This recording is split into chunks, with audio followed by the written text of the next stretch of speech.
Southern Railfan is the place for amazing videos of all types of trains. Southern Railfan, subscribe today. Okie doke, we've got our track laid out on this part of the shelf layout. Our yard's ready. Now it's time to paint that shiny rail. And if you don't have an airbrush system and all that kind of stuff, this is the cheapest, easiest way to do it is rattle can. I'll show you what we're going to use.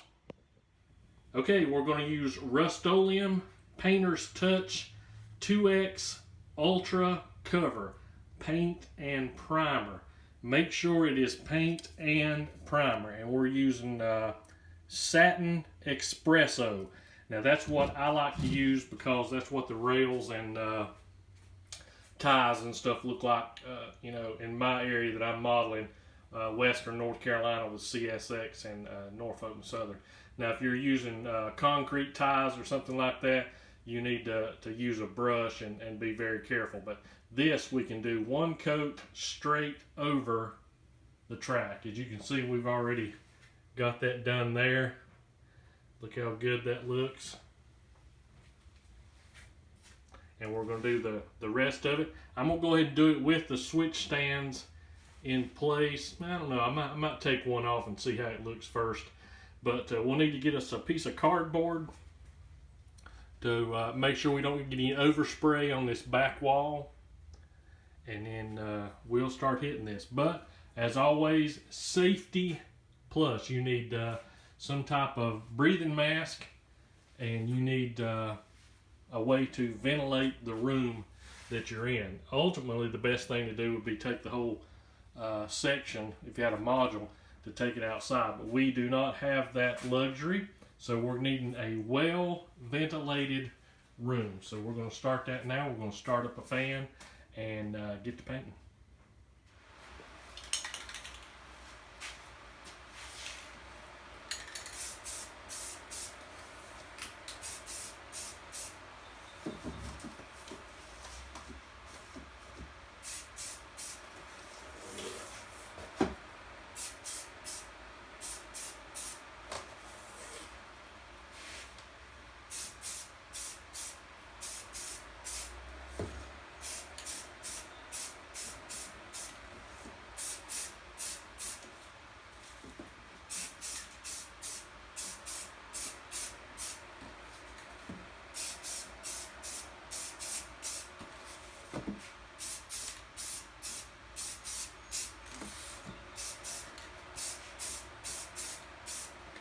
And if you're getting close, you can just go ahead and cover the brown paint in between your tracks.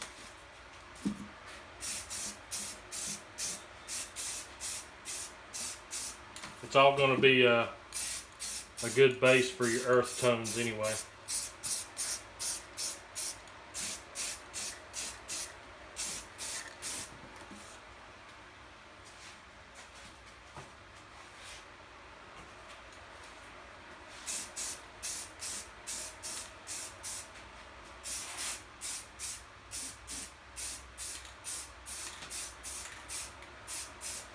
And when you get your ballast down there, that'll really make those cross ties pop. Okay, we've got about 24-hour drying time on it, and you can either use one of these little sanding pads. It's got foam in between it and sandpaper on it. You want a real high grade sandpaper. You don't want anything real coarse. And what's good about these is you can just kind of set it down on your track and move it back and forth. And it doesn't take much to, there's a little high spot there where that little nip on that flex track there. And you can just set it down and a couple little passes there and it's done. You can also use Scotch-Brite pads. Make sure you get the ones that don't have any detergent in them. Somebody was telling me the other day that they make them with some kind of detergent already in them. I don't know if it would, necessarily hurt anything, but And I've never seen them, so. But you can see how quick this is going. The only thing bad about the Scotch-Brite pad is it can drop down in and touch the cross ties. But it's going real well.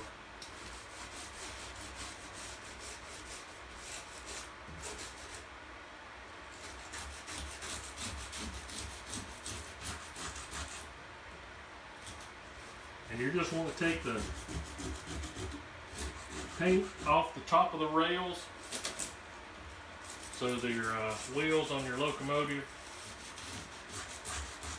will make good contact.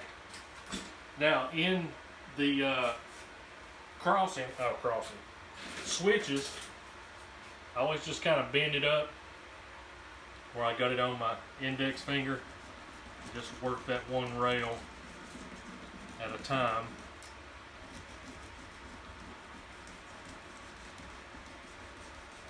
To get that back off of there.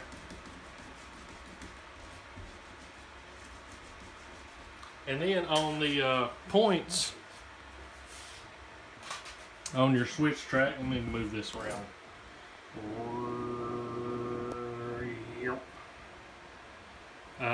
You need to clean both sides of the points. Let me move this camera off of this where I can show you here. You need to clean the inside and the outside of the points, because you want to where that point touches the inside rail. Look at that brand new Atlas switches. The one rail, one point's already protected, but you want to get both sides of that point and rail clean, so when that point comes back, it'll make contact and make a good contact point so your power will not be interrupted through there. So, but we'll go down here and look, and you can see how easy that is just to run across the top of it and shine that rail up. And as soon as we get done moving that across there, then we'll be ready to start laying some ballast. Okie doke, now that we've sanded all our rails down, it's time to take a locomotive and drive. We need to take a locomotive and go over all our switches and make sure we don't have any paint or anything that's going to cause a bad connection.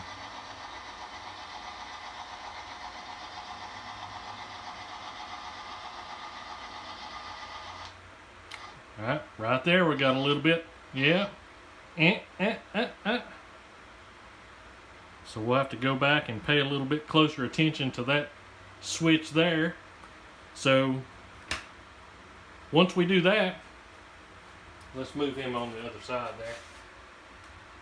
We can look at that. That's probably going to be that inside rail is not making good contact. But we'll get that sanded down and get everything tested out.